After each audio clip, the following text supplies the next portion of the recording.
Good afternoon guys. तो अपन देखते हैं मैकेनिक्स में। पिछले लेक्चर में अपन ने पढ़ा था मैकेनिक्स में कि जो मोमेंट ऑफ इनर्शिया अपन कैसे फाइंड आउट करते हैं। तो अभी अपन देखते हैं आपके, मैंने आपको पहले ही बताया था कि ये जो चैप्टर है, इस चैप्टर में आपके सारे न्यूमेरिकल्स बनते हैं और एक न्यूमेरिकल 16 नंबर का पूछा जाता है, 16 मार्क्स का आता है। और इस न्यूमेरिकल में कौन कौन से क्वेश्चंस आते हैं, किस सेक्शन के बारे में पूछा जाता है, उसके बारे में डिस्कस करेंगे। बहुत ईजी है, इसको करने का तरीका बस आपको पता होना चाहिए और इसको प्रैक्टिस ज़्यादा से ज़्यादा करनी चाहिए आपको। तो अपन देखते हैं कोई सेक्शन है, उसका मोमेंट ऑफ इनर्शिया किस प्रकार से फाइंड आउट कर सकते हैं। तो मैं इसका क्वेश्चन लिख रहा हूँ कि आपकी उसकी लैंग्वेज क्या रहेगी और आपका क्वेश्चन कैसे गिवन रहेगा।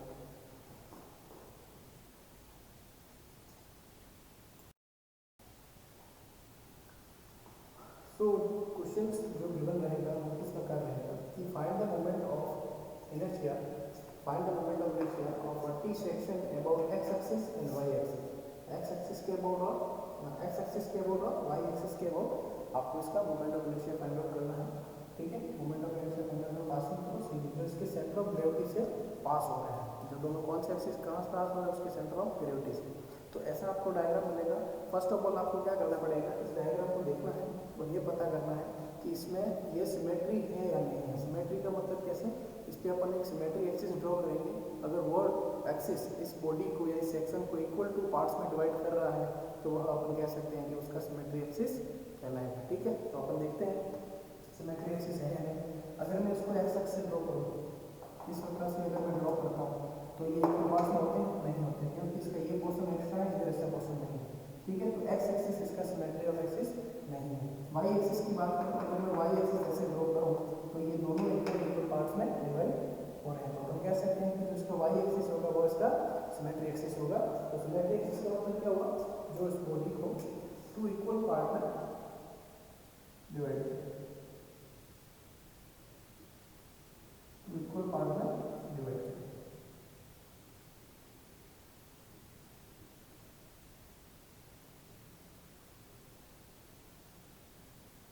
तो हमने देखा कि जो वाई एक्सिस है वो इसको टू इक्वल पार्ट में डिवाइड कर रहा है, तो ये एक्सिस ऑफ सिमेट्री कहलाएगा। ठीक है, तो एक्सिस ऑफ सिमेट्री का मतलब क्या हुआ, ये इसको दोनों इक्वल पार्ट में डिवाइड कर रहा है। तो फर्स्ट ऑफ ऑल अपन ने देखा कि ये इसका सिमेट्री ऑफ एक्सिस है। अब इसका जो सीजी है, इस बॉडी का जो सेंटर ऑफ ग्रेविटी है वो कहाँ लाई करेगा, वो इसी एक्स पे लाई करेगा, इसी एक्स में करेगा, लेकिन कहाँ करेगा ये नहीं पता। यहाँ करेगा, यहाँ करेगा, यहाँ करेगा, कहाँ करेगा वो हमें नहीं पता। ठीक है, तो फर्स्ट इसका स्टेप क्या होगा कि इसका एक्सिस ऑफ सिमेट्री है या नहीं वो देखना है। सेकंड स्टेप है कि अपन को क्या करना पड़ेगा, ठीक है, अपन को क्या करना पड़ेगा, इसमें एक रेफरेंस प्लेन लेना पड़ेगा। तो रेफरेंस प्लेन के लिए आपको एक्स एक्सिस और वाई एक्सिस ड्रॉ करना है। तो मैं ये मान रहा हूँ कि ये मेरा रेफरेंस प्लेन है, ये मेरा एक्स है, ये मेरा वाई है। ठीक है, ये मेरा एक्स है और ये मेरा वाई है। तो अब इसको अब जैसे कि अपन ने सेंटर ऑफ ग्रेविटी निकाला था, तो सेंटर ऑफ ग्रेविटी निकालने के लिए अपन क्या करते थे, एक्सिस ऑफ सिमेट्री ड्रॉ किया। एक्सिस ऑफ सिमेट्री ड्रॉ करने के बाद जो डायग्राम है उसको अपन इक्वल पार्ट में डिवाइड कर देते हैं। जैसे मतलब उसको अलग अलग कर देते हैं। तो कैसे किया मैंने, इसको मैंने डिवाइड कर दिया, इसको नाम दिया मैंने 1, इसको मैंने नाम दिया 1 और इसको दिया 2, इसको मैंने नाम दिया 1, इसको दिया 2। ठीक है, अब मैं इस बॉडी की सीजी फाइंड आउट करूंगा, centre of gravity. Centre of gravity find out करने के लिए क्या करते हैं अपन, ये इसका अलग निकालते हैं, इसका अलग निकालते हैं, x1 y1 कोऑर्डिनेट निकालते हैं। क्या इसमें y1 कोऑर्डिनेट निकालने की जरूरत है, जो अपना सेंटर ऑफ ग्रेविटी निकालने का जो फॉर्मूला है वो क्या होता है, x बार के केस में x bar equal to x1 a1 plus x2 a2 divide by a1 plus a2। ये रहता है x एक्सिस के केस में x कोऑर्डिनेट फाइंड आउट करने के लिए, और y कोऑर्डिनेट फाइंड आउट करने के लिए y bar equal to y1 a1 plus y2 a2 divide by a1 plus a2। ठीक है, और ये दोनों कोऑर्डिनेट जहाँ मिल रहे हैं वो पॉइंट क्या होगा, सेंटर ऑफ ग्रेविटी होगा। लेकिन यहाँ पे ये ध्यान देने वाली बात है कि इस फॉर्मूले में अपने को x एक्सिस जो x कोऑर्डिनेट है उसकी जरूरत नहीं है, उसकी जरूरत नहीं है। क्यों नहीं है, क्योंकि जो अपना सेंटर ऑफ ग्रेविटी है वो कहाँ होगा, वाई एक्सिस में होगा। कहाँ होगा, वाई एक्सिस में होगा। अब वाई एक्सिस में कहाँ होगा, यहाँ होगा, यहाँ होगा, यहाँ होगा, कहाँ होगा, उसके लिए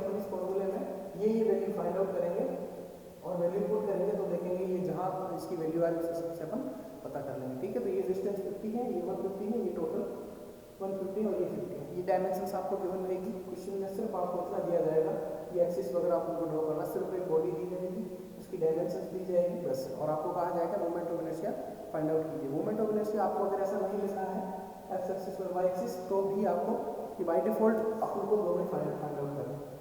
ठीक है, बाय डिफॉल्ट अपन को दोनों ही फाइंड आउट करना है।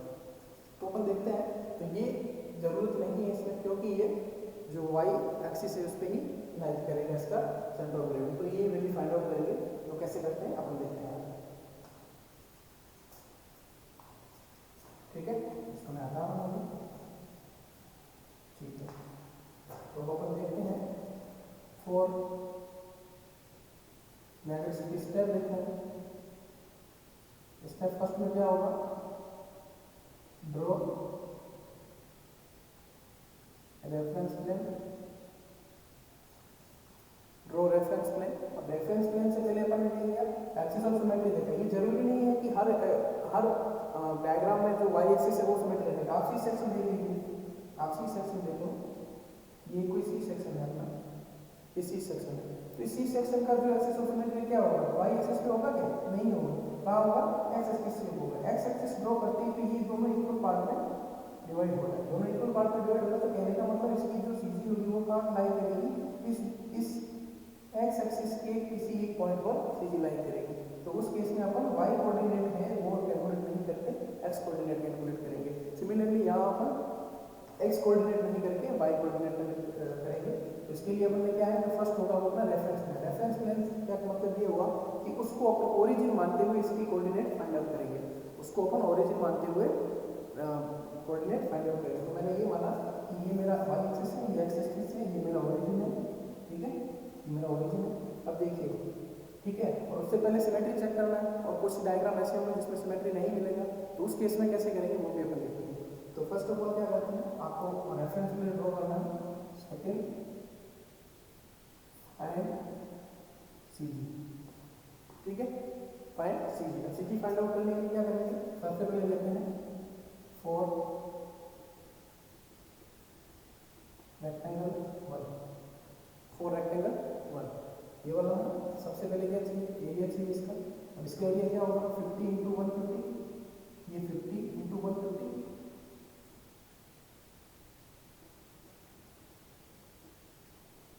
कितना हुआ 75 0 ये हुआ। ठीक है, और क्या फाइंड आउट करना है, क्या एक्स कोऑर्डिनेट फाइंड आउट करेंगे, नहीं करेंगे, क्योंकि इसका जो एक्सिस ऑफ सिमेट्री है वो वाई पे है, और वाई पे ही इसका अपने को सीजी मिलेगा, वाई एक्सिस पर ही इसका सीजी मिलेगा। That's why we can do not find x coordinate, we have find only y coordinate. तो अपन एक्स कोऑर्डिनेट, अगर एक्स कोऑर्डिनेट आपको फाइंड आउट करना तो कैसे करेंगे, मैं बता रहा हूँ एक्स कोऑर्डिनेट। मतलब एक्स कोऑर्डिनेट डिस्टेंस कौन सी है, ये है। अब एक्स कोऑर्डिनेट क्या होगा, ये टोटल डिस्टेंस, टोटल डिस्टेंस का हाफ, क्योंकि यहाँ पे क्या है, ये रेक्टेंगल है, रेक्टेंगल का जो वाई कोऑर्डिनेट अपन लेते हैं वो b/2 या d/2 में होता है। तो ये जो है डिस्टेंस इसकी d, तो b/2 पे क्या होगा 150 डिवाइड बाय, तो 150 divide by 2 that means 75 mm, क्या होगा 75 mm।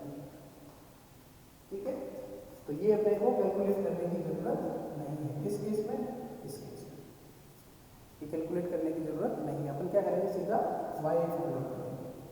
तो इसको मैं हटा रहा हूँ। ठीक है, तो अपन सीधा वाई फाइंड आउट करते हैं, y1 कैसे करेंगे, देखिए ये डायग्राम है अपना, y1 क्या होगा, d/2 या b/2 होता है, इस रेक्टेंगल की बात कर रहे हैं, ये 1 है। ठीक है, इस रेक्टेंगल की बात करते हैं, इसका कितना होगा 50 डिवाइड बाय 2, 50 डिवाइड बाय 2, लेकिन 50 डिवाइड बाय 2 तो ये हुआ, लेकिन ये डिस्टेंस तो यहाँ से, अपन कहाँ से मैनेज करेंगे। अब देखिए 150 जो अपन ने किया था वो यहाँ से किया था, तो कहने का मतलब जो अपना रेफरेंस एक्सिस है उससे अपन काउंट करेंगे। तो इसका तो हो जाएगा, देखो 50 डिवाइड बाय 2 टोटल डिस्टेंस, यहाँ से 1 करेंगे तो यहाँ से ये डिस्टेंस के साथ में ऐड करनी पड़ेगी। दैट मीन्स 150 और ऐड करेंगे, ये हो जाएगा 175 mm, 175 mm। ठीक है, बस ये तो वैल्यू चाहिए। अब क्या करेंगे, फॉर रेक्टेंगल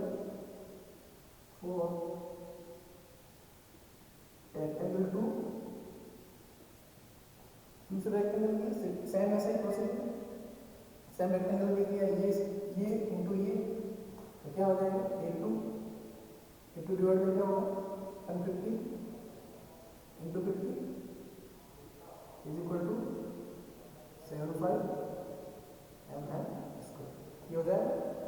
ठीक है, अब देखते हैं। और y2 क्या हुआ, क्या इसमें x एक्सिस फाइंड आउट करने की जरूरत है x2 की? नहीं है, क्योंकि यह y के अबाउट सिमेट्री है। दैट मींस इसका जो cg है वो y एक्सिस पे ही लाई करेगा, इसलिए अपन x एक्सिस नहीं फाइंड आउट करेंगे, y2 फाइंड आउट करते हैं। y2 फाइंड आउट करने के लिए ये वाला रेक्टेंगल, ये वाला रेक्टेंगल यहाँ से देखना है 175 है, क्या होगा, d/2 पे होता है, d/2 पे कितना, 175 पे होता है 2, sorry 150 divide by 2, that means 75, क्या हो जाएगा, 75 mm। ठीक है, अब ये फाइंड आउट किया। अब इसके बाद अपन क्या देखते हैं, सीधा अपन सीजी फाइंड आउट करेंगे, 4 CG और P सेक्शन क्या हो जाएगा, y bar is equal to y1 a1 plus y2 a2 divide by y1 plus a2, ये फॉर्मूला होता है। अब इस फॉर्मूले में क्या करेंगे, ये वैल्यू पुट कर देंगे, पुट करो वैल्यू, जैसे ही इस फॉर्मूले में अपन वैल्यू पुट करेंगे, ये फाइंड क्या हो जाएगा, y bar is equal to y1 कितना है 175 इंटू a1 कितना है प्लस y2 कितना है 75 इंटू a2 कितना है 7500 divide by a1 plus a2 00 plus 7500। तो ये जो फाइंड आउट करेंगे y बार, इसकी वैल्यू आएगी आपके 125 mm, 125 mm इसकी वैल्यू आएगी। ठीक है, तो अब ये 125 वैल्यू आई, ये फॉर्मूला वही है जो अपन ने पढ़ा है, y1 a1 y2 a2 divide by a1 plus, ठीक है, ये फॉर्मूला है इसका सेंट्रल ग्रेविटी निकालने का y एक्सिस के केस में। ठीक है, अब ये जब, अब देखिए ये 125 आया, इसका मतलब क्या हुआ, इसका मतलब ये हुआ कि ये जो इस रेफरेंस प्लेन से 125 डिस्टेंस पे इसका सीजी लाई कर रहा है, इसका सेंट्रल ग्रेविटी कहाँ है, इस डिस्टेंस से 125 डिस्टेंस पे ये सेंटर ऑफ ग्रेविटी काम कर रहा है। ठीक है, अब 170 का है, देखिए टोटल तो 150 है, तो 150 से थोड़ा सा नीचे 125 को हम मान लेते हैं, आधे से ऊपर यहाँ क्या माना, ये मैंने माना, ये जो सी है इसका ये 125 पे लाई करेगा, एक्चुअली वैल्यू को, और ये जो डिस्टेंस होगी ये कितनी हो जाएगी 125, कहाँ से, यहाँ से। ठीक है, that will be equal to y bar.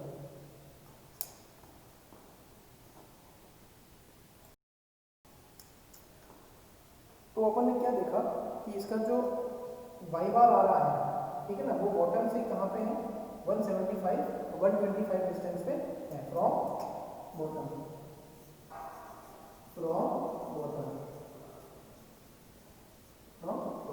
Bottom से ये 125 पे है।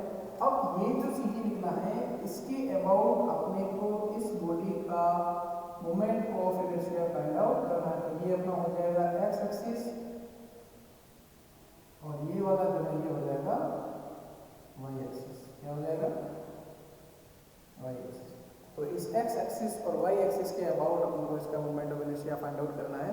First of all find out करते हैं एक्स एक्सिस के अबाउट। तो एम ओ आई अबाउट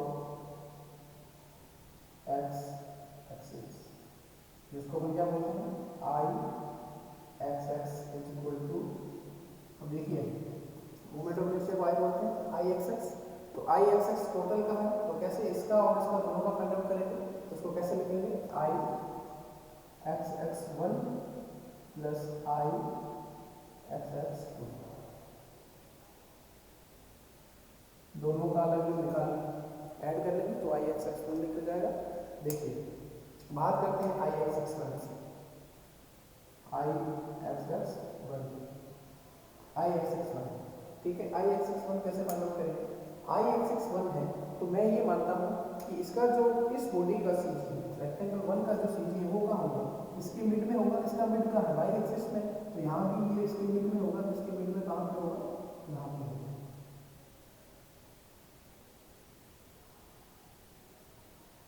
तो ये क्या हो जाएगा? ये मैंने माना कि ये अपना x1 ये भी x1, ये मैंने माना कि ये x1 है। अब यहाँ देखिए, मुझे इसके अबाउट इसका फाइंड आउट करना है। किसके अबाउट? इस एक्सिस के अबाउट इसका फाइंड आउट करना है। तो यहाँ पे अपन पैरेलल एक्सिस थ्योरम लगाएंगे। कौन सी थ्योरम लगाएंगे? Parallel axis theorem. Parallel axis theorem क्या कहती है कि कोई भी जिस बॉडी का आपको centre of gravity find out करना है, उसका जो सीजी है, वह जो टोटल बॉडी है, उसके सीजी के एकदम पैरेलल होना चाहिए। ये एक्सिस इसके पैरेलल है और इन दोनों के जो बीच की डिस्टेंस है वो परपेंडिकुलर डिस्टेंस होनी चाहिए। बिल्कुल है, परपेंडिकुलर डिस्टेंस है। तो इसके जो बीच की डिस्टेंस है वो ये है। ये क्या होगी? h1 h1 h1। और क्या होगा? ये मोमेंट ऑफ इनर्शिया क्या होता है? पैरेलल एक्सिस थ्योरम क्या कहती है? इस बॉडी का मोमेंट ऑफ इनर्शिया प्लस इस बॉडी का एरिया इनटू इनके बीच की परपेंडिकुलर जो हाइट है उसका स्क्वायर। यही तो कहती है पैरेलल एक्सिस थ्योरम। तो पैरेलल एक्सिस थ्योरम इसके लिए क्या होगी? पैरेलल एक्सिस थ्योरम क्या होगी कि ये जो बॉडी है इसका मोमेंट ऑफ इनर्शिया प्लस इस बॉडी का एरिया प्लस इनके बीच की डिस्टेंस, तो टू नेचुरल जो अपने सेंटर ऑफ एक्सिस है, सेंटर ऑफ ग्रेविटी के जो एक्सिस है उनके बीच की डिस्टेंस। तो ये क्या हो जाएगा? IG1 plus area A1 into height H1 का स्क्वायर। ये होता है ये moment of inertia parallel axis theorem ऐसे अप्लाई करते हैं अपन। IG1, अब IG1 क्या है? इस बॉडी का मोमेंट ऑफ इनर्शिया। इस बॉडी का मोमेंट ऑफ इनर्शिया क्या होगा? BD cube upon 12। रेक्टेंगल है, BD क्यूब अपॉन 12 या DD क्यूब अपॉन 12। अब देखिए क्यूब किसके साथ आएगा? यहाँ देखिए एक्स एक्सिस की बात कर रहे हैं। कौन सा पोर्शन कट रहा है? D कट रहा है, यही तो कट रहा है। डेप्थ ही तो कट रही है। एक्स एक्सिस की बात है, डेप्थ कट रही है, तो दैट मींस ये क्या हो जाएगा? D cube upon 12 plus A1 into H1 square. ठीक है, यही होगा। तो यहाँ ये देखिए, और ये जो अपना है ये बिल्कुल मिड पे होता है, इसके मिड में और इसके मिड का जो पॉइंट होगा वही होगा। तो ये कहने का मतलब डिस्टेंस कितनी हो जाएगी? 50 का हाफ 25 की 25। ठीक है, ये आपको चलो ठीक है। फिर देखते हैं अब BD क्यूब है, B ये है, D ये है, वैल्यू रख दो 150 इंटू D कितना है? 50 का cube divide by 12 plus area कितना है इसका? 150 इंटू 50 निकाला है आपने A1 निकाला होगा। A1 की वैल्यू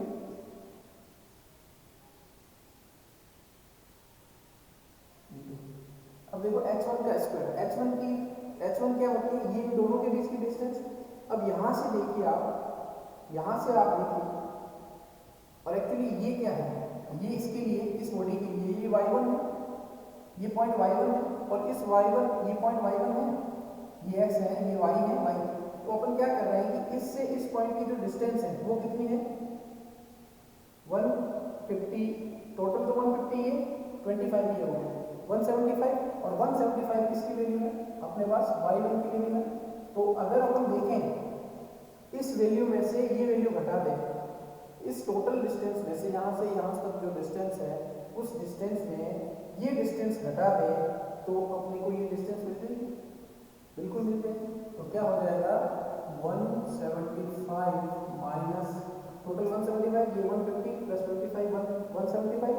ठीक है, तो उसमें से कौन सी डिस्टेंस घटाएंगे? 125 को हमने लेस कर दिया उसका स्क्वायर। यहाँ एक चीज देखिए, 175 क्या है? 175 क्या है? y1 है, तो ये y1 माइनस ये डिस्टेंस कौन सी है? 125 क्या है? y बार है, तो ये y बार उसका स्क्वायर। तो तो कहने का मतलब अपने पास ये एक फॉर्मूला बन गया कि जो x निकलेगी वो क्या होगी, y1 माइनस वाई बार। सेकेंड केस के लिए क्या होगी, y2 माइनस वाई बार। ठीक है, इसमें वैल्यू माइनस में भी आएगी लेकिन उसकी मैग्नीट्यूड पे फर्क नहीं पड़ेगा। क्यों नहीं पड़ेगा, क्योंकि यहाँ पे अपन स्क्वायर कर रहे हैं तो अल्टीमेटली जो रिजल्ट मिलेगा वो अपने को पॉजिटिव मिलेगा। ठीक है, जब ये कैलकुलेशन को अपन सॉल्व करेंगे तो अपने पास आई एक्स एक्स वन की जो वैल्यू आएगी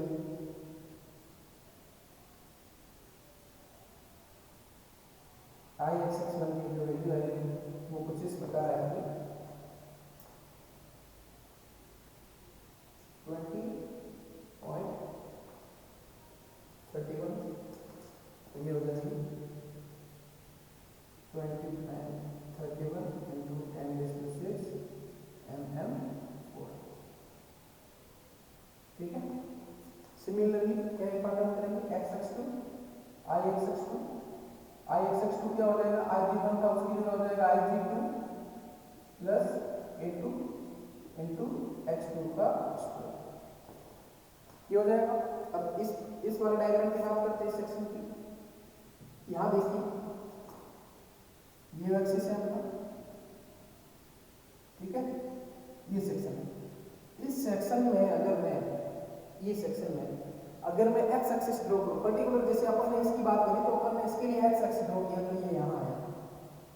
तो सेम इसके लिए अगर मैं एक्स एक्सिस ड्रॉ करूं जो इसको दो भागों में डिवाइड करे, इसका मैं सेंटर ऑफ किस बॉडी का सेंटर ऑफ ग्रेविटी ले लूं, सिर्फ इस बॉडी का रेक्टेंगल 2 का, तो ये कहाँ होगा, बिल्कुल एग्जैक्ट इसके मिड में और इसके मिड में। तो ये कहाँ होगा, एग्जैक्ट इसके मिड में, यहाँ होगा, यहाँ होगा, ये वाला प्लेन, ये एक्स एक्स टू, ये एक्स एक्स टू और ये अपना वाई बार है, वाई बार है।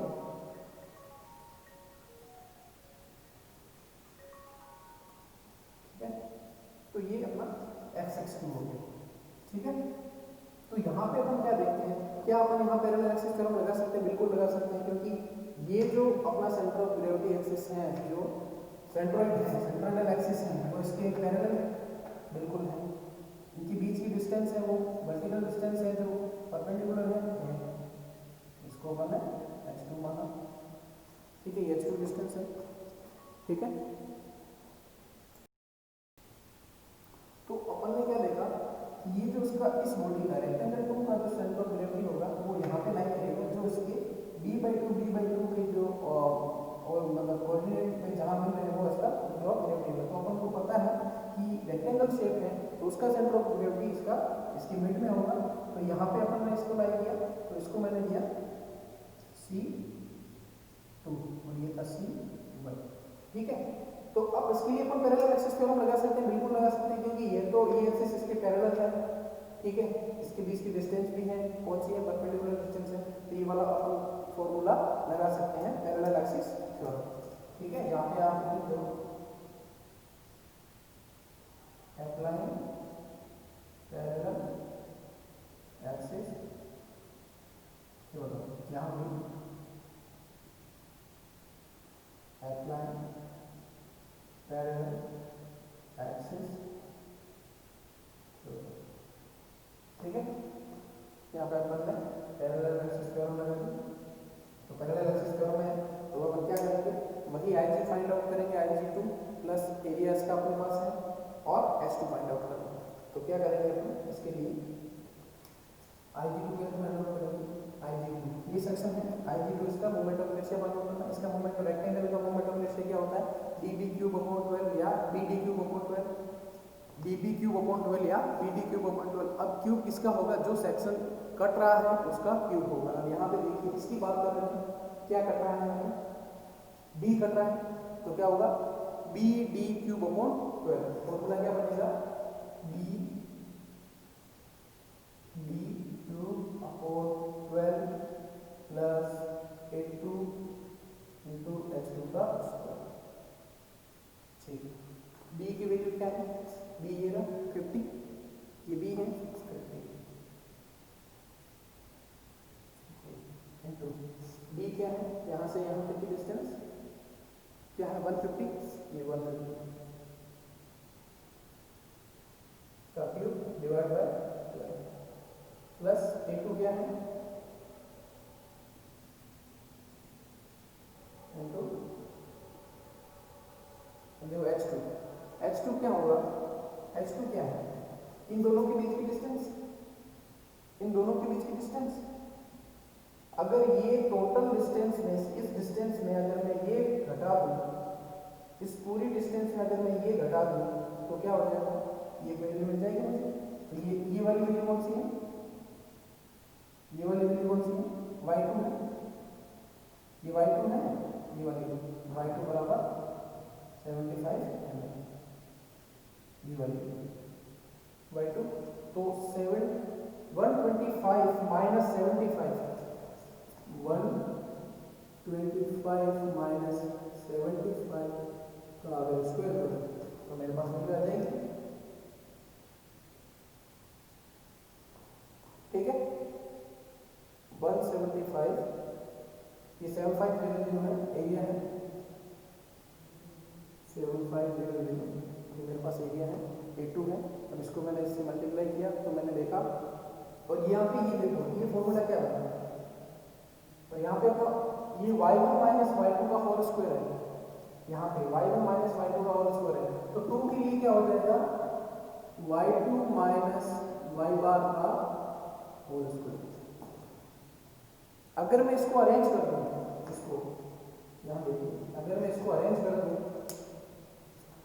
y2 के आगे क्या है, ये अपना y बार है, ये अपना y2 है, तो y2 माइनस y बार का होल स्क्वायर में करूँ तो क्या निकलेगा 75 माइनस 125 का स्क्वायर कितना होगा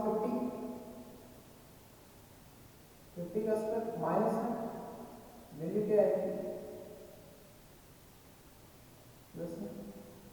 तो इसके मैग्नीट्यूड पे कोई इफेक्ट नहीं पड़ा, ये वैल्यू भले ही माइनस, ये वैल्यू अपने को ओवरऑल माइनस की दे रही है, लेकिन अपन उसका स्क्वायर कर रहे हैं तो फाइनल अपने को मैग्नीट्यूड मिल रहा है 2500। यहाँ आपको जरूरी नहीं है कि ये फॉर्मूला लेके करना है, ऐसा कुछ नहीं है। आप अपना इसमें देखो, आप अपने माइंड की कैलकुलेशन करके बता सकते हैं कि ये अगर अपने को ये डिस्टेंस चाहिए, कैसे चाहिए वो आपको करना है।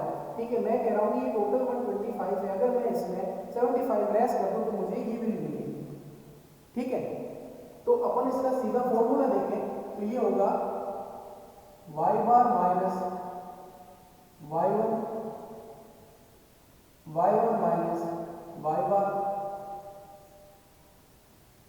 y1 y बार माइनस y2 या फिर y2 माइनस y बार। ये फॉर्मूला आप कुछ भी लिख सकते हैं, इसमें कुछ फर्क पड़ेगा, कुछ नहीं पड़ेगा फर्क। आपको ऑब्जर्वेशन करना है, अगर आप ऑब्जर्व कर रहे हैं कि इस टोटल हाइट में अगर मैं ये हाइट लेस कर दूं तो मुझे ये हाइट मिलेगी, बस सिंपल है। अगर आपको फॉर्मूले के बेस पे देखना है तो आप इनमें से कोई सा भी फॉर्मूला लगा लो, इसमें आप लगाएंगे तो किसी केस में ये आपको पॉजिटिव मिलेगा, किसी नेगेटिव मिलेगा, ये भी नेगेटिव या पॉजिटिव कुछ भी हो सकता है, ये भी पॉजिटिव या नेगेटिव कुछ भी हो सकता है, ये भी नेगेटिव या पॉजिटिव कुछ भी हो सकता है। लेकिन इसका जो ओवरऑल मैग्नीट्यूड निकलेगा वो चाहे माइनस का निकले या प्लस का, उसका जब स्क्वायर होगा तो ओवरऑल हमेशा पॉजिटिव ही मिलेगा, ओवरऑल हमेशा पॉजिटिव ही मिलेगा। तो उस केस में आप ऐसा कुछ भी कर सकते हैं। तो जैसे ही इसको अपन सॉल्व करेंगे इसकी वैल्यू अपने को मिलेगी 32.81, 32.81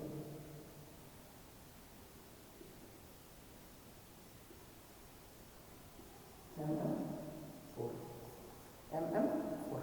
इसको सॉर्ट आउट करेंगे ये मिलेगी, तो अपना आई एक्स एक्स क्या होगा, I X X equal to I X X one की वैल्यू क्या है 20.31 into 10⁻⁶ प्लस 32.81 into 10⁻⁶। ये टोटल हो जाएगा कितना होगा, टोटल 53.12 कितना होगा 53.12 into 10⁻⁶ mm4। ठीक है, तो ये ये हो गया आई एक्सिस। अभी देखो लेंथी क्वेश्चन है तभी ये 60 मार्क्स का पूछा जाता है, अगर छोटा होता तो आपको 16 मार्क्स इसमें कोई नहीं देता। ठीक है, ये जो मैंने तरीका बताया ये आप ध्यान में रखना, आप चाहो तो ऐसे भी कर सकते हो उसमें, लेकिन इसके ओवरऑल मैग्नीट्यूड में कुछ भी फर्क नहीं पड़ेगा। ठीक है, तो अब अपन देखते हैं आई वाई वाई क्या होगा, आई वाई वाई 1 प्लस आई वाई वाई 2। ठीक है, आई वाई वाई 1 और आई वाई वाई 2। ठीक है, अब यहाँ देखिए आई वाई वाई, मैं ये सीधा ही बता रहा हूँ कि ये देखो आई वाई वाई फाइंड आउट करना है। x पहले अपन ने इस एक्सिस के अबाउट फाइंड आउट किया तो अपन ने इस प्रकार लिखा, अब अपन को इस एक्सिस के फाइंड आउट करना है। अगर मैं इस बॉडी का रेक्टेंगल फर्स्ट लिया अपन ने आई वाई वाई फाइंड आउट करने के लिए, आई वाई वाई फाइंड आउट करने के लिए मुझे रेक्टेंगल इसमें इसका वाई एक्सिस ड्रॉ करना पड़ेगा, तो मैंने इसका वाई एक्सिस ड्रॉ किया, वो कहाँ आ रहा है, जो पहले अपना सेंटर ऑफ ग्रेविटी वाला वाई एक्सिस है उसी पे आ रहा है। सीधी सी बात है, ये रेक्टेंगल है तो इसका सिमेट्री एक्सिस यही है, तो उस इसी रेक्टेंगल इस रेक्टेंगल का भी सिमेट्री एक्सिस वही रहेगा जो पहले पूरी बॉडी का सेंटर एक्सिस है, क्योंकि ये इसके अबाउट सिमेट्री है। दैट मींस इसका भी जो वाई एक्सिस है वो कहाँ रहेगा, इसी पॉइंट पर ही रहेगा, दैट मींस इसी एक्सिस पे रहेगा। ठीक है, अब इस एक्सिस पे तो रहेगा, लेकिन यहाँ रहेगा, यहाँ रहेगा, कहाँ रहेगा वो अपने को नहीं पता, लेकिन रहेगा कहाँ, यहाँ रहेगा। ठीक है, तो इसका moment of inertia find out करने के लिए अब देखो यहाँ पैरेलल एक्सिस थ्योरम लगेगी, नहीं लगेगी। क्यों नहीं लगेगी, क्योंकि इसका जो पॉइंट है अगर ये यहाँ होता तो लगती, क्योंकि इस केस में ये इसके पैरेलल है और इनके बीच की डिस्टेंस भी परपेंडिकुलर है, लेकिन ये इसका जो पॉइंट है वो कहाँ लाई कर रहा है, वाई एक्सिस पे लाई कर रहा है, तो उनके बीच की डिस्टेंस ना तो डिस्टेंस है ना ये एक दूसरे के पैरेलल है, तो यहाँ पैरेलल एक्सिस लगाने की जरूरत ही नहीं है पैरेलल एक्सिस थ्योरम। तो इसको कैसे करेंगे अपन, सीधा इसका फॉर्मूले से कर देंगे। फॉर्मूले से आई वाई फाइंड आउट करने के लिए क्या करेंगे, बीडी क्यूब अपॉन 12 या डीबी क्यूब अपॉन 12। अब देखिए कौन सा सेक्शन कट रहा है, वाई एक्सिस की बात कर रहे हैं, तो इसका फॉर्मूला क्या होगा,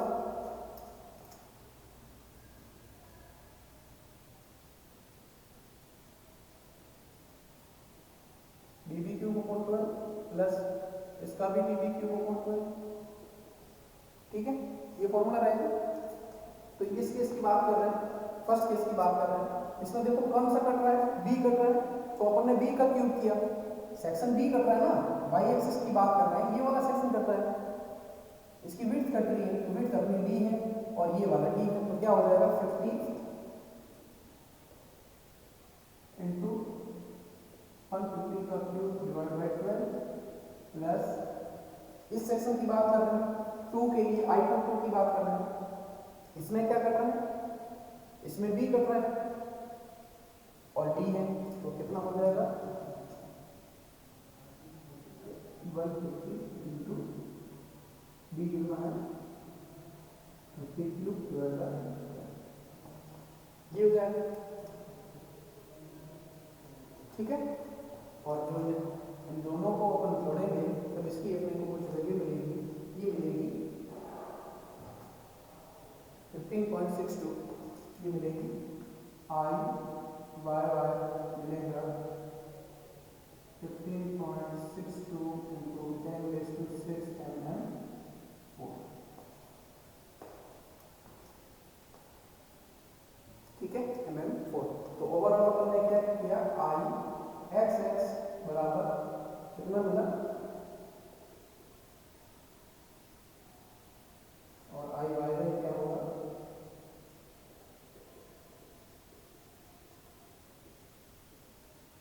mm² mm²। ये फाइनल वैल्यू आपको फाइंड आउट करनी है, ये फाइनल वैल्यू आपको फाइंड आउट करनी है, ये क्वेश्चन आपको 16 मार्क्स देगा, ये वैल्यू फाइंड आउट करनी है।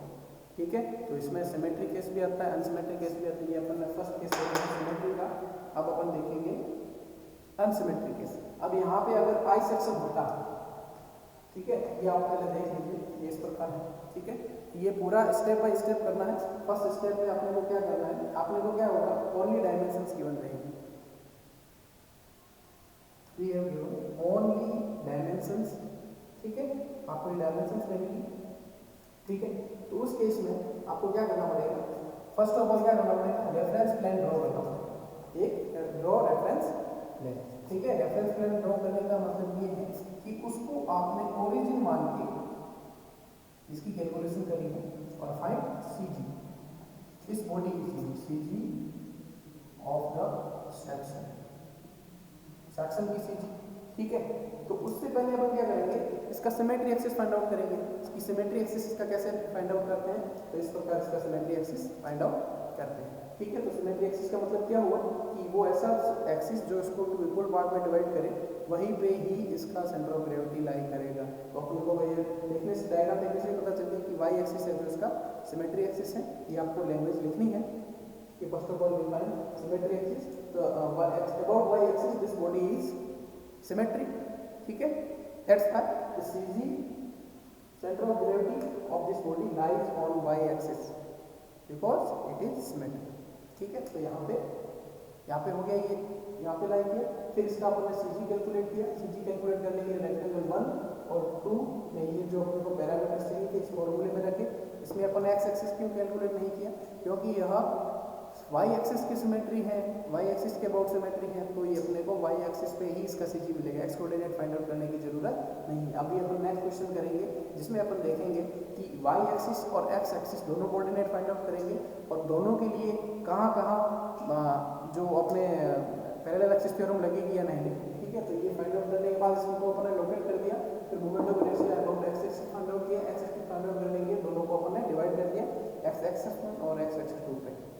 इसके लिए हम इसके निकालने के लिए apply parallel axis theorem. Parallel axis theorem ये कहती है कि अगर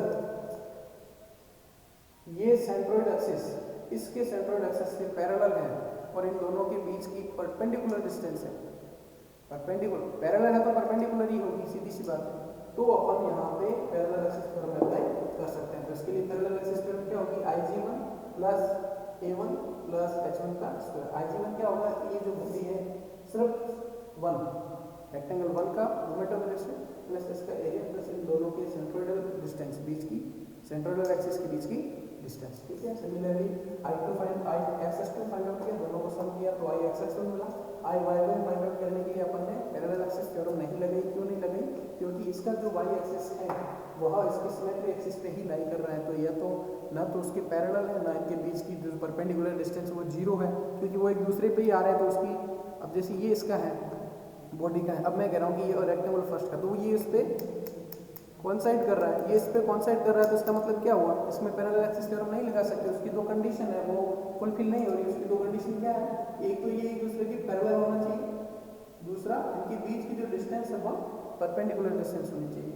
एक तो ये एक दूसरे के पैरेलल होने चाहिए, उनके बीच की जो डिस्टेंस है वो क्या होनी चाहिए, परपेंडिकुलर। तो ये दोनों कंडीशन इसके लिए काम नहीं कर रही, तो यहाँ पर नहीं लगा सकते। तो कैसे फाइंड आउट करेंगे, ये अपने को सिंपल सा रेक्टेंगल दे रखा है, इस रेक्टेंगल को फॉर्मूले से कर लेंगे। फॉर्मूला है अपना BD cube upon 12 DB cube upon 12। BD कब लगता है, DB कब लगता है, ये मैंने आपको बताया। क्यूब कब होगा, जिस सेक्शन के अबाउट बात कर रहे हैं, अगर वो सेक्शन कट रहा है, जो कट रहा है उसका क्यूब करेंगे। ठीक है, तो यहाँ y एक्सिस के अबाउट B कट रहा है, विड्थ कट के, तो अपन ने विड्थ का क्यूब किया दोनों। और इस केस में अपन फाइंड आउट किया है, तो इस केस में देखिए IG1 जो फाइंड आउट किया है उस एक्सिस में x एक्सिस कट रहा है, D कट रहा है, क्या कट रहा है, डेप्थ कट रही है। तो डेप्थ कट रही है तो अपन ने यहाँ पे डेप्थ कैलकुलेट किया। ठीक है, ये था अपना parallel moment of inertia of T section. ठीक है, इसका एक और न्यूमेरिकल देखते हैं जिसमें अपन वो बॉडी के सिमेट्री नहीं है, तो सिमेट्री नहीं है उस केस में क्या होगा।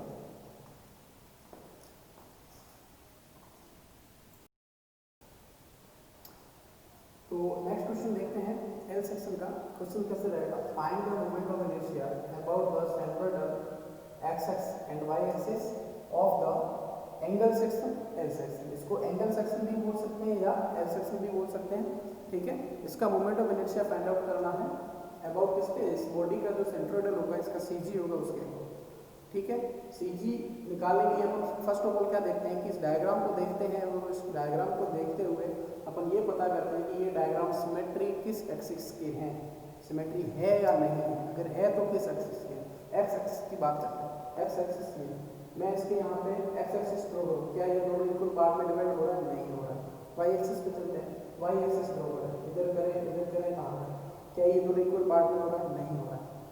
तो इस केस में अपन क्या करेंगे, यह एक अनसिमेट्रिक डायग्राम है, अनसिमेट्रिक सेक्शन है। तो अनसिमेट्रिक सेक्शन के लिए सीजी फाइंड आउट करने के लिए अपन को एक्स कोऑर्डिनेट और वाई कोऑर्डिनेट दोनों की जरूरत रहेगी। दैट मीन्स अपन को एक्स बार और वाई बार दोनों फाइंड आउट करनी पड़ेगी। उन दोनों का जो पॉइंट होगा वो इसका सेंटर ऑफ ग्रेविटी कहलाएगा। ठीक है, तो वो फाइंड आउट कैसे करते हैं? तो फर्स्ट ऑफ ऑल क्या करेंगे, अपने सिमेट्री देखा, सिमेट्री नहीं है, उसके बाद अपन क्या करेंगे, इसका रेफरेंस प्लेन ड्रॉ करेंगे। तो फर्स्ट स्टेप है draw reference plane. Reference plane draw मैंने कहाँ किया, मैंने ये रेफरेंस प्लेन ड्रॉ किया। जनरली जो अपना ये सेक्शन है ये वाला, इसको ही रेफरेंस प्लेन अपन, ये एक्स हो गया, ये वाई, ये मेरा ओरिजिन है। ठीक है, अब ये फाइंड आउट किया। इसके बाद अपन क्या करते हैं, सीमेंट इस जो डायग्राम है इसका अपन, ये वाला है, ये वाई हो गया,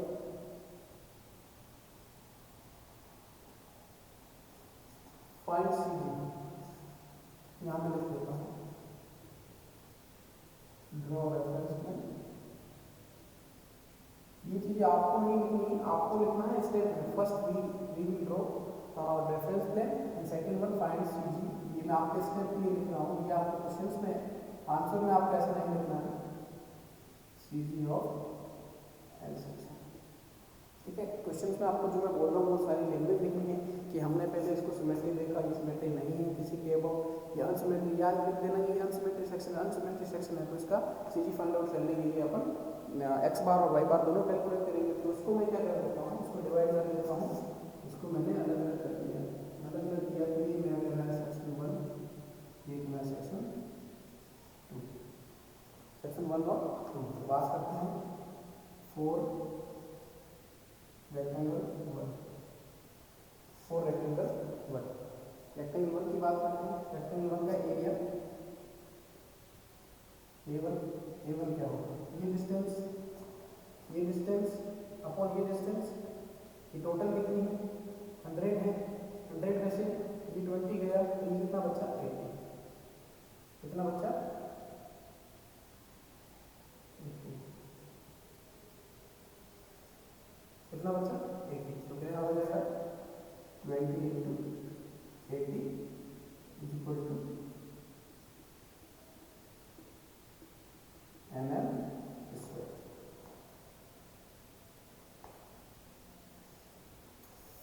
इसमें अपन दोनों तरीके से कर सकते हैं। मैं क्या कर रहा हूँ, इस डायग्राम को इस ऐसे कंसिडर कर रहा हूँ, एक सेकंड, इसको जो हमने कंसिडर किया है इसको हटा देते हैं। मैं ये मान रहा हूँ अपनी कैलकुलेशन ईजी करने के लिए, मैंने ये माना कि मैंने इसको इस हिसाब से माना कि ये पूरा कंप्लीट हो जाएगा, पूरा सेक्शन हो जाएगा, लंबा सेक्शन पूरा ये हो गया 1, ये हो गया। तो आप कैसे भी कर सकते हैं, कैलकुलेशन ईजी करने के लिए मैं इस कंप्लीट को 1 मान रहा हूँ और इतने से छोटे पोर्शन को मैं क्या मान रहा हूँ, 2 मान रहा हूँ। तो यहाँ देखिए आप, ये टोटल 80 है, 80 में से अगर ये 20 चला जाए, ये 20, तो ये कितना हो जाएगा, 60, ये हो जाएगा 60। तो कैलकुलेट 1 के लिए 4 रेक्टेंगल 1, इस 1 के लिए क्या हो जाएगा, एरिया क्या हो जाएगा, A1 इज इक्वल टू क्या हो जाएगा, टोटल हाइट कितनी है, टोटल हाइट 100 इंटू ये height 20 is equal to 200 mm square. ठीक है, फिर अपन बात करते हैं x1। क्या यहाँ x1 की जरूरत पड़ेगी, बिल्कुल पड़ेगी, x1 की भी पड़ेगी, x2 की भी पड़ेगी। क्यों पड़ेगी, क्योंकि यह सिमेट्री एक्सिस नहीं है, इसमें कोई सिमेट्री एक्सिस नहीं है, ये डायग्राम ही अनसिमेट्री है, इसलिए अपन को x1 भी फाइंड आउट करना पड़ेगा। तो x1 कैसे फाइंड आउट करेंगे, देखिए इसके लिए बात कर रहे हैं। इसके लिए यहाँ से रेफरेंस प्लेन से डिस्टेंस क्या होगी, इसका हाफ, तो 20 divide by 2 is equal to 10 mm। Similarly y2 क्या होगा,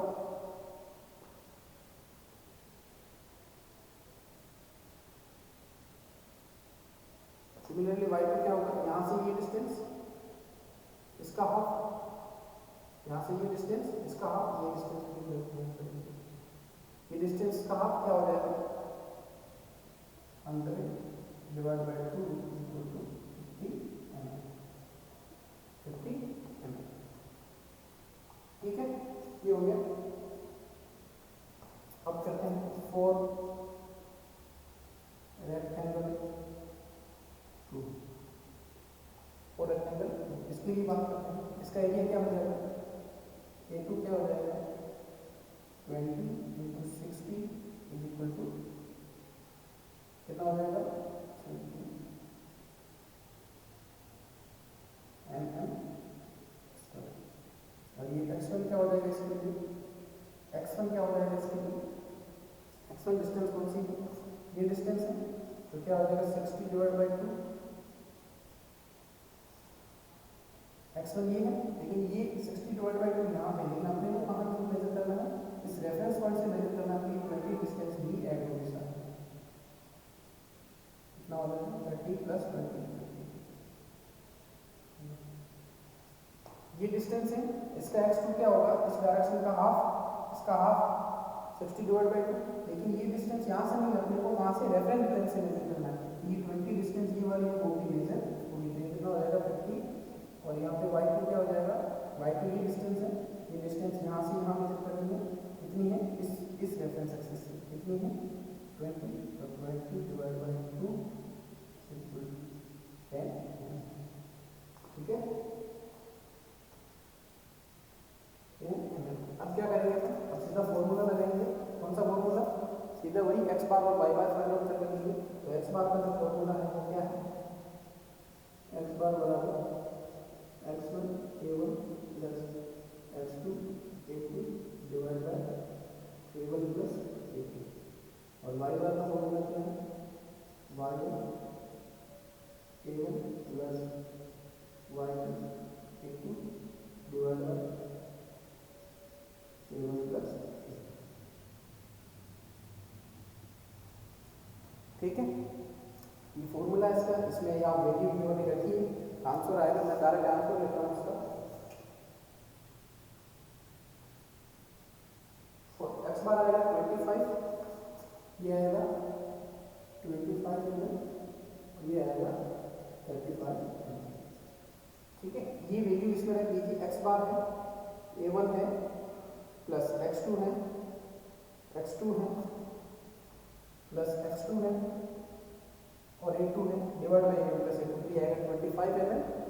ठीक है, 25 mm, और ये आ जाएगा 35 mm। अब देखिए x बार x डायरेक्शन में 25 mm और y डायरेक्शन में 35 mm। जहाँ पे ये दोनों पॉइंट कॉन्साइड कर रहे हैं वो इसका सेंटर ऑफ ग्रेविटी होगा। कहाँ से होगा, ये फ्रॉम रेफरेंस प्लेन। तो यहाँ पे हम बात करते हैं, देखिए इस पॉइंट से ये कितना है डिस्टेंस टोटल 80 है, कितना है 80 है, और ये डिस्टेंस कितना है 20 है। तो ये 20 है, इसका मतलब क्या होगा, ये 20 हो गया। x डिस्टेंस में कितना चलना है अपने को, 25 चलना है x डिस्टेंस में। तो ये 20 है, तो मैं मान रहा हूँ कि मेरा 25 यहाँ आ रहा है, 25 यहाँ आ रहा है। ठीक है, ये 25। अब एक चीज देखिए, y डिस्टेंस में अपने को कितना चलना है, y डिस्टेंस में देखिए यहाँ से कर लेते हैं, यहाँ से करते हैं। देखिए ये, अब इसको मेजरमेंट अपन पूरा तो नहीं कर सकते, इसको अपन ऑब्जर्व करते हैं कि x डिस्टेंस में इसकी जो रहेगी वो रहेगी 25 पे यहाँ पे, और y डिस्टेंस में क्या रहेगी 35 पे। तो ये 20 ये हो गया, और ऊपर से मैंने माना कि ये इसका ये 20 का है, 25 का, और इस पे इसका 35 का है। तो ये वाला पॉइंट ये है, तो इसको मैंने माना कि ये मेरा सेंटर ऑफ ग्रेविटी है, जहाँ पे इसकी ये डिस्टेंस है 35 mm और ये डिस्टेंस है 25। ठीक है, ये डिस्टेंस है 35 mm, ये डिस्टेंस है 25 mm। यहाँ पे जो मुझे पॉइंट मिला ये मेरा CG हुआ, क्या हुआ, सेंटर है। ठीक है, अब इसके अबाउट मुझे ये y एक्सिस मिल गया, और ये y मिल गया, और ये x एक्सिस मिल गया, ये मिल गया मुझे x एक्सिस। ठीक है, C/3 की वैल्यू में थोड़ा आगे लिखूँ,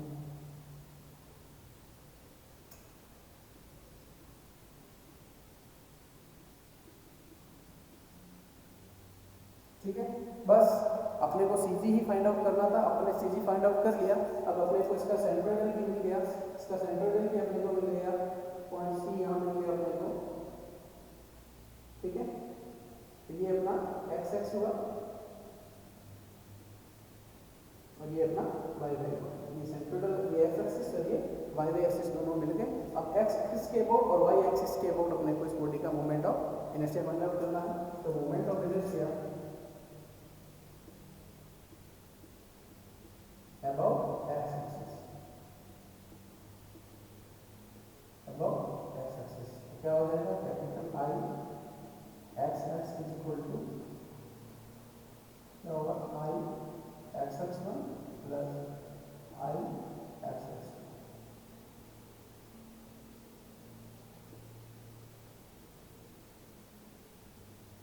ठीक है। तो I x x1 इसके लिए फाइंड आउट करेंगे जैसे अपन ने पहले किया था, और I x2 इसके लिए फाइंड आउट करेंगे। तो I x x1 find out करने के लिए क्या देखते हैं, I x x1 कौन सी बॉडी है, I x x1 ये बॉडी, ठीक है, ये बॉडी है, इसका I x x1 find out करना है अपने को। इसका I x x find out करने के लिए अपन क्या करते हैं, इस बॉडी का तो मैं पहले इस बॉडी का centre of gravity find out करता हूँ। क्या करता हूँ मैं, इस बॉडी का centre of gravity find out करता हूँ। अब देखिए ये टोटल 100 है, तो इसका सेंटर ऑफ ग्रेविटी हमेशा मिड में होगा, क्योंकि यह रेक्टेंगुलर सेक्शन तो इसका मिड में होगा। तो ये क्या होगा, यहाँ से तो 10 डिस्टेंस पे और यहाँ पे 50 डिस्टेंस पे। तो मैं ये मान रहा हूँ कि ये मेरा यहाँ पे, हालांकि ये आपको इस डायग्राम को देखिए ये नहीं लगेगा कि ये सेंटर में है, लेकिन मैं क्या कहता हूँ कि यहाँ पे ये जो 100 है ये अपना 35 है, तो 35 से ऊपर मान लिया मैंने, यहाँ मान लिया, और इस डिस्टेंस में 10 पे, इसका भी हाफ इसका भी हाफ, जहां भी मिलेगा वह इसका सेंट्रोइडल एक्सिस होगा, ये सेंट्रोइडल एक्सिस। इसको मैंने क्या नाम दिया, एक्स x1 नाम दिया, एक्स x1 नाम दिया, ठीक है, इसको मैंने एक्स x1 नाम दिया। अब देखिए I x x1 के लिए अपन पैरेलल एक्सिस थ्योरम लगा सकते हैं, बिल्कुल लगा सकते हैं। क्यों लगा सकते हैं, क्योंकि इस बॉडी का जो सेंट्रोइडल एक्सिस है वो ये है, और उसका जो एक्स एक्सिस है वह इस बॉडी के सेंट्रोइडल एक्सिस से पैरेलल है, और इनके बीच की जो डिस्टेंस है वो क्या है, h1 है, बिल्कुल है। तो अपन क्या करेंगे, इसके लिए पैरेलल एक्सिस थ्योरम लगाएंगे। तो क्या होगा, I g1 plus a1 into h2 का स्क्वायर, h1 का स्क्वायर। तो यहाँ पे इसके लिए I क्या हो जाएगा, BT/12, इसको थोड़ा यहाँ कर देते हैं, I x1 इक्वल टू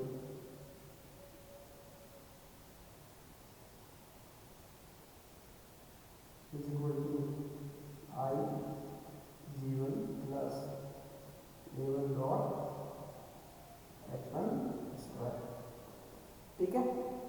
अब देखिए IG1 इसका कैसे फाइंड आउट करेंगे, IG1 फाइंड आउट करने के लिए वही BT/12, कौन सा सेक्शन कट रहा है, कौन सा सेक्शन कट रहा है, इसका डेप्थ कट रही है, ये इसकी विड्थ है, ये इसकी डेप्थ है, डेप्थ कट रही है, तो इसका क्या होगा formula, D/12 plus a1 h1 square. यहाँ देखिए B1 की वैल्यू क्या है, 20 इंटू D की वैल्यू क्या है, 100, D की वैल्यू क्या है 100,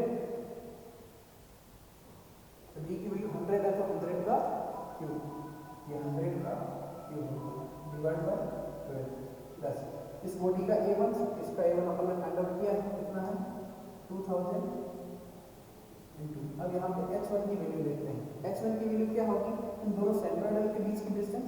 अब यहाँ देखिए आप ये डिस्टेंस, टोटल ये डिस्टेंस है, इसमें से अगर मैं ये माइनस कर दूँ, टोटल ये डिस्टेंस है, जो टोटल ये डिस्टेंस है, इसमें से अगर मैं ये डिस्टेंस लेस कर दूँ तो मुझे ये डिस्टेंस मिल जाएगी। टोटल ये डिस्टेंस है यहाँ से यहाँ तक, इसमें अगर मैं ये डिस्टेंस लेस कर दूँ तो मुझे मिल जाएगी। तो ये मेरी टोटल डिस्टेंस कितनी है यहाँ से यहाँ तक, ये इसका CG है, ये 100 है, तो ये कितने पे है 50 पे है, तो ये मेरी टोटल यहाँ से यहाँ डिस्टेंस कितनी है, 50 है। कितनी है, 50 है। और 50 में से मैं ये डिस्टेंस माइनस कर दूँ, ये डिस्टेंस कितनी है, 35 है, 35 है। तो ये क्या हो जाएगा, 50 माइनस 35 का स्क्वायर। ठीक है, 50 माइनस 35 का स्क्वायर। यहाँ एक चीज और देखिए, ये मेरी डिस्टेंस कौन सी है, 50, कौन सी है, y1 है, कौन सी है, y1 है। ये मेरी डिस्टेंस y1 है, तो ये है डिस्टेंस y1।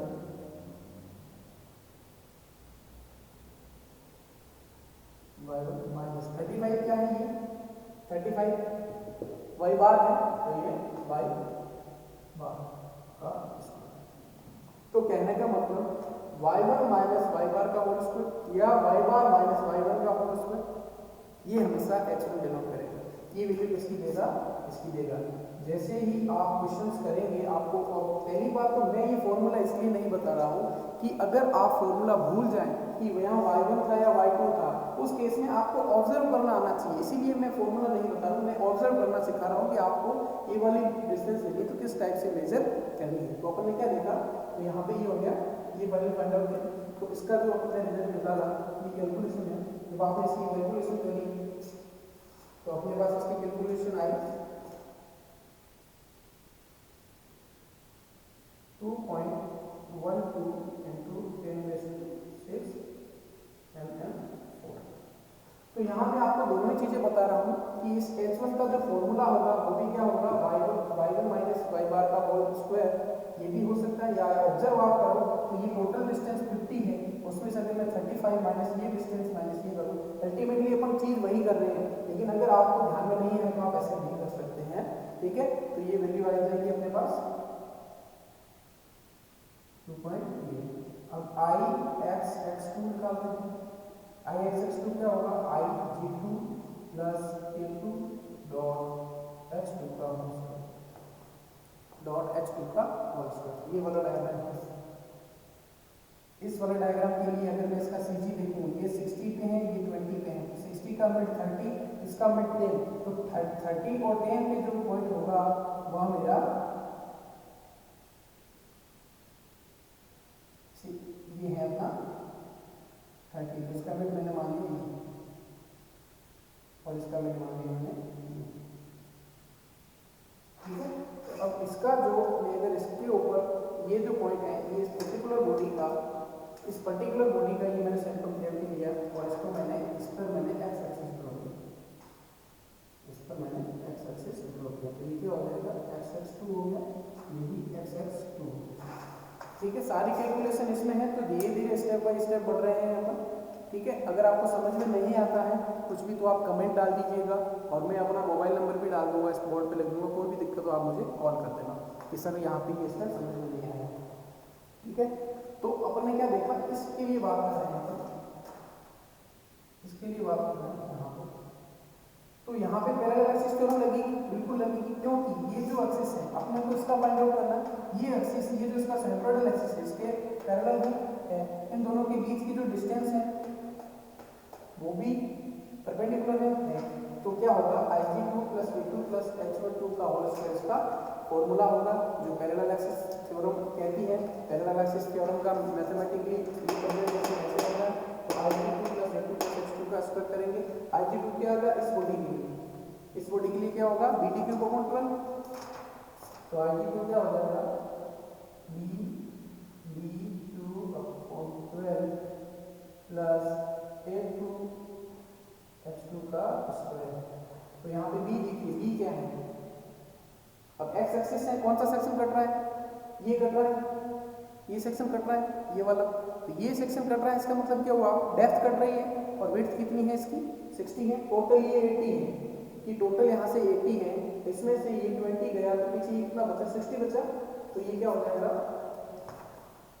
60 क्या होगा, 60 × 20 का cube divide by 12 plus area है इसका 1200 इंटू, अब देखो x2 निकालना है, x2 निकालना है। ये डिस्टेंस निकालना है। x2 कौन सी डिस्टेंस है? ये डिस्टेंस,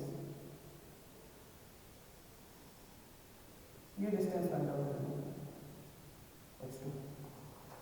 ठीक है, कौन सी distance? Sorry sorry sorry sorry इस सेंट्रल डेल से, इस सेंट्रल डेल, ये अपना जो बॉडी का सेंट्रल डेल ये है ना, इस सेंट्रल डेल से ये डिस्टेंस फाइंड आउट करनी है अपने को। इस सेंट्रल डेल की, इस सेंट्रल डेल से बीच की, तो ये वो है x2। अब यहाँ देखिए, यहाँ देखिए, अगर इस पूरी लेंथ में,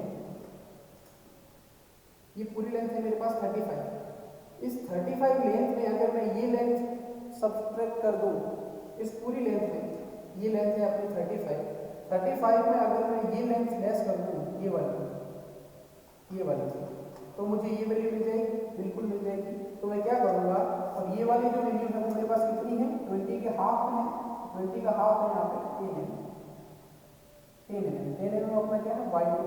तो कहने का मतलब यहाँ जो मेरा फॉर्मूला बन रहा है वो क्या बन रहा है? 35 माइनस 10।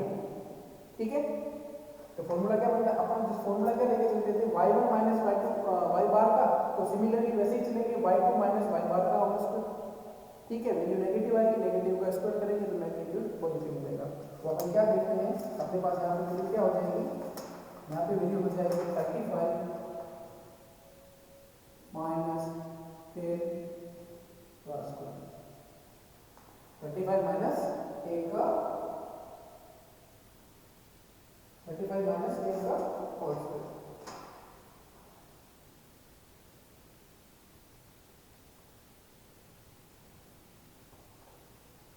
ठीक है, तो ये वैल्यू क्या है? ये वैल्यू क्या है? y बार। ये वैल्यू क्या है? y2। तो ये इसका प्रोडक्ट। तो यहाँ पे देखो कंफ्यूजन हो रही है, कभी y बार आगे आ रहा है, कभी y1 आ रहा है, कभी y2 आ रहा है। तो यहाँ पे कंफ्यूज होने की जरूरत नहीं है। आप एक कॉन्सेप्ट ले लीजिए, आपको y बार पीछे लेना है, h के केस में y बार हमेशा पीछे लेना है। दैट मीन्स अगर आपको h1 फाइंड आउट करना है, h1 फाइंड आउट करना है आपको, h1 फाइंड आउट करना है तो y बार हमेशा पीछे लेना है, तो आगे क्या आ जाएगा? y1। h2 फाइंड आउट करना है, y बार हमेशा पीछे लेना है, आगे क्या आ जाएगा? y2। तो इस प्रकार से आपको ध्यान में रखना है। अगर नहीं पता चल रहा है तो आपको कैलकुलेशन ऑब्जर्वेशन से भी आनी चाहिए। तो अपन क्या देखते हैं, इसका वैल्यू निकलेगा Ixx2 का, Ixx2 का जो वैल्यू निकलेगा वो निकलेगा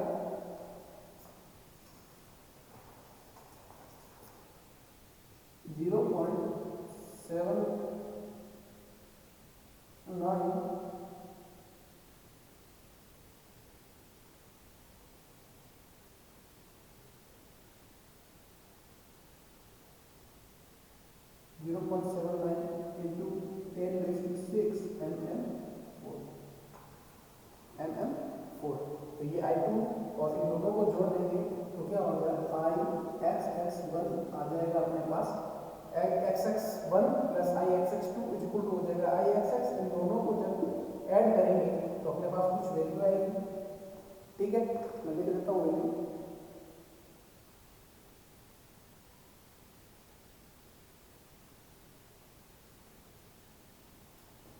तो क्या वैल्यू आएगी? इस प्रकार से कुछ वैल्यू आएगी अपने पास 2.90 into 10 raised to 6 mm4। ये वैल्यू आएगी अपने पास।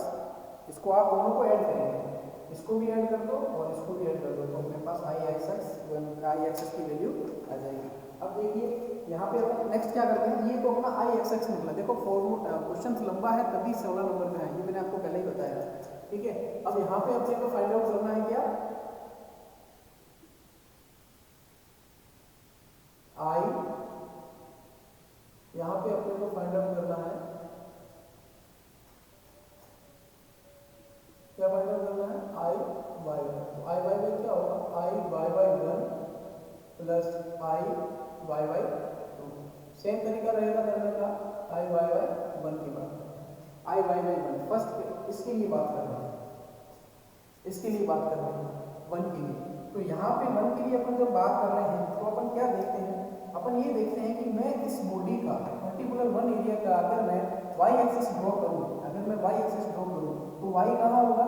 जो इसका CG होगा वहाँ पे होगा तो y एक्सिस सी जी पे होगा कहने को इसके मिड पे और इसके हाफ, इसके मिड पे और इसके मिड पे।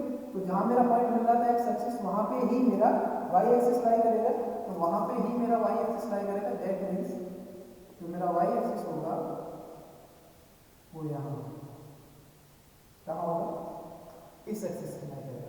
अब देखिए अपना सेंट्रोइडल एक्सिस कौन सा है, ये वाला है सेंट्रोइडल एक्सिस, ये एक्स एक्सिस ये y एक्सिस है। क्या ये एक्सिस इस एक्सिस के कौन सा सेंट्रोइडल एक्सिस कौन सा है, ये वाला, क्या ये एक्सिस इस एक्सिस के पैरेलल है? क्या इन दोनों के बीच की डिस्टेंस परपेंडिकुलर है? तो कह सकते हैं अपन इसके लिए क्या लगा सकते हैं, क्या लगा सकते हैं, पैरेलल एक्सिस थ्योरम लगा सकते हैं। पैरेलल एक्सिस थ्योरम के लिए क्या होता है फॉर्मूला, I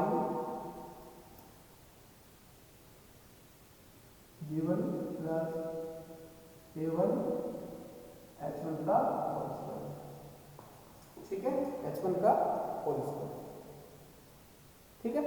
तो यहाँ पे अपन क्या देखते हैं, IG1 कैसे फाइंड आउट करेंगे, इस बॉडी का y इसके अबाउट मोमेंट ऑफ इनर्शिया क्या हो जाएगा, कौन सा सेक्शन कट रहा है पहले तो आपको देखना है कि सेक्शन कौन सा कट रहा है।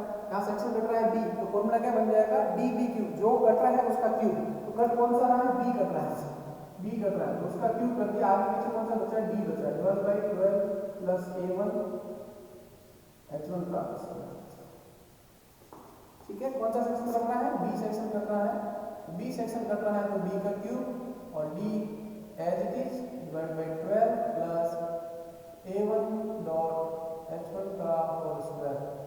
सारी वैल्यू गिवन है, b की वैल्यू क्या हो जाएगी, डेप्थ है 100 है, 100 इनटू b की वैल्यू क्या हो जाएगी 20 है, ये 100 है, ये 20 है, ये b है और ये b है, तो b का क्यूब 20 का cube plus divide by 12। a1 क्या है, a1 अपने पास है 2000 इनटू h1 फाइंड आउट करते हैं। अब देखिए इसके लिए h1 फाइंड आउट करते हैं। h1 फाइंड आउट करने के लिए क्या होगा, इन दोनों के बीच की डिस्टेंस है, ये इन दोनों के बीच की डिस्टेंस है। अब यहाँ देखिए आप, ये डिस्टेंस फाइंड आउट करनी है अपने को। अगर इस टोटल डिस्टेंस में यहाँ से यहाँ तक की भी डिस्टेंस है ये वाली, इसमें अगर मैं ये डिस्टेंस सब्ट्रैक्ट कर दूं, ये डिस्टेंस है टोटल डिस्टेंस, कौन सी, इस सेंट्रोइडल से यहाँ तक की डिस्टेंस है। इस डिस्टेंस में अगर मैं ये डिस्टेंस लेस कर दूं, कौन सी, ये, तो मुझे ये डिस्टेंस मिल जाएगी, ये डिस्टेंस मिल जाएगी। तो ये डिस्टेंस कितनी है 25, ये डिस्टेंस कितनी है 10, तो 25 माइनस 10 कर दूं तो ये मुझे डिस्टेंस मिल जाएगी 25 माइनस 10, ठीक है। 25 देखो ये टोटल 25 है, टोटल 25 में से अगर मैंने ये सब्ट्रैक्ट कर दिया तो पीछे मुझे ये मिल जाएगा, तो ये मुझे क्या मिला 15 जो इसकी वैल्यू रहेगी। अब यहाँ देखिए ये किसकी वैल्यू है, ये y बार की वैल्यू है और 10 किसकी वैल्यू है, ये वाली वैल्यू किसकी है, देखिए आप,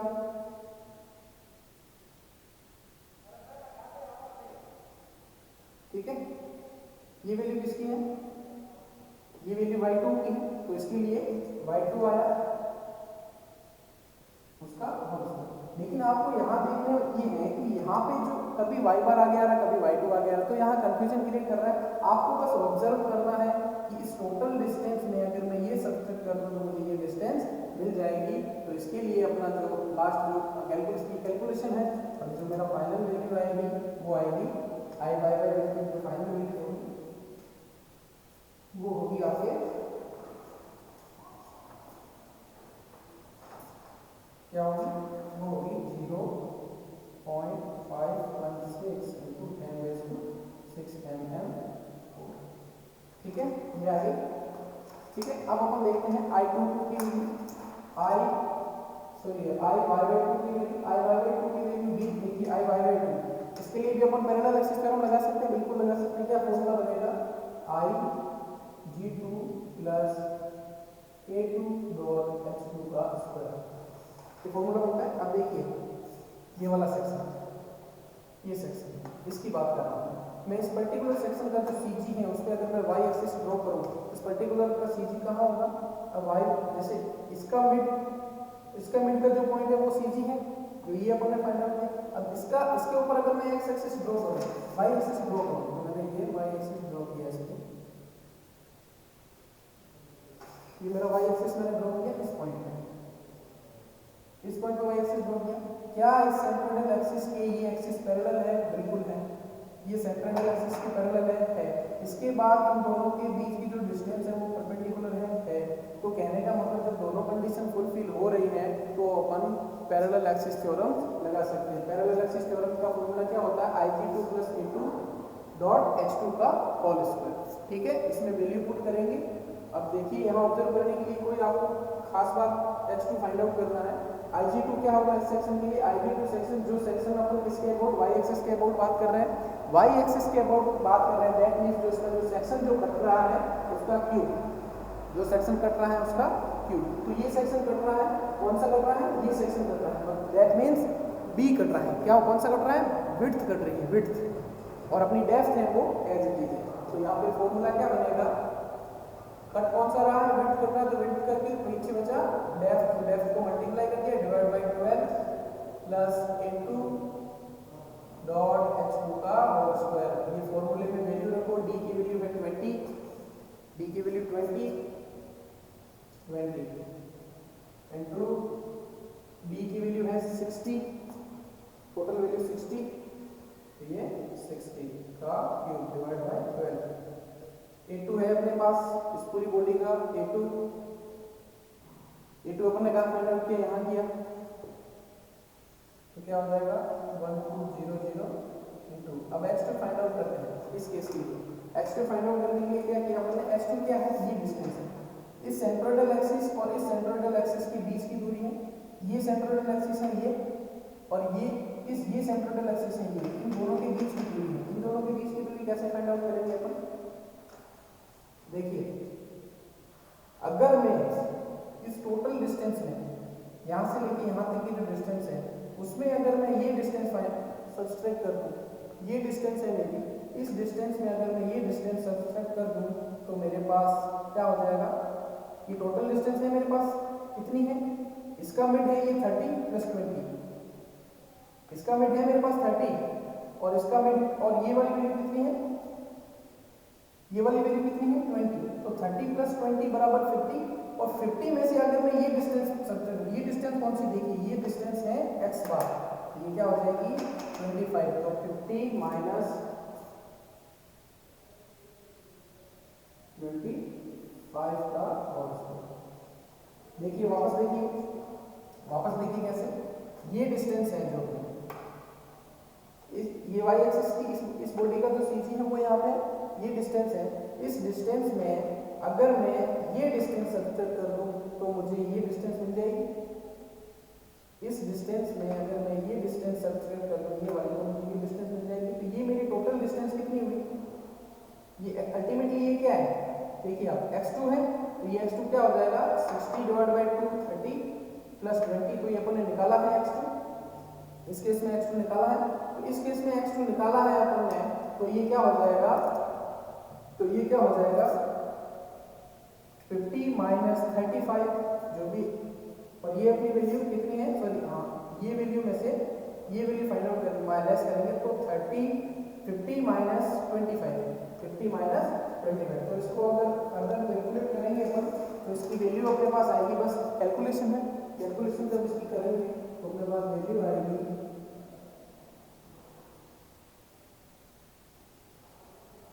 अपने पास इसकी कुछ वैल्यू इस प्रकार आएगी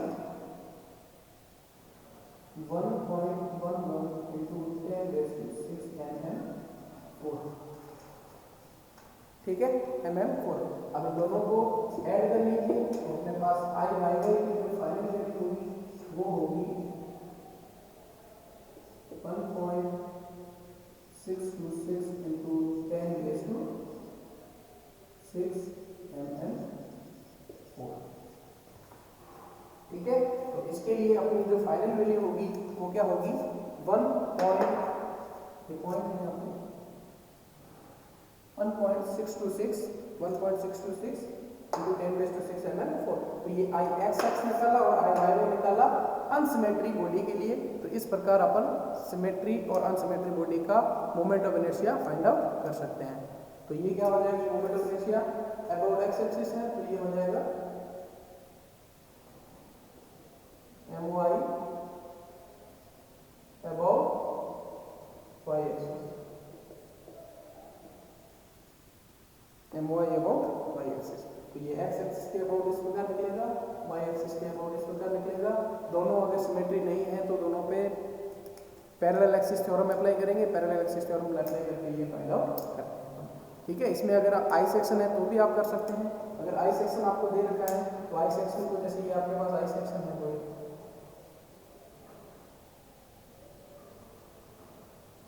ये आपको कोई आई सेक्शन दे दिया, ठीक है, ये आपको आई सेक्शन दे दिया, तो आई सेक्शन को आपको देखना है ये किसके अबाउट सिमेट्री है।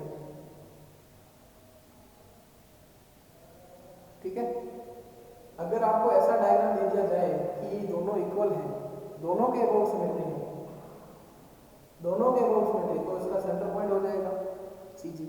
अगर आपको दोनों के अबाउट सिमेट्री है तो इन दोनों का जहां कॉन्सेंट पॉइंट है वह सिमेट्री है। अगर ऐसा है कि ये जो सेक्शन तो बड़ा है अपना, ये वाला,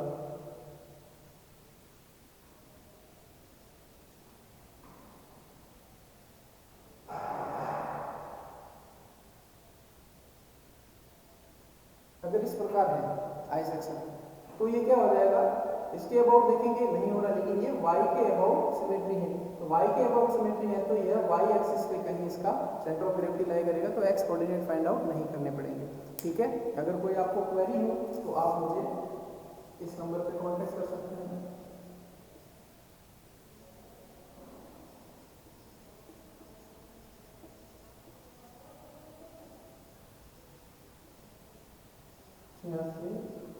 इस नंबर पे आप मुझे कांटेक्ट कर सकते हैं।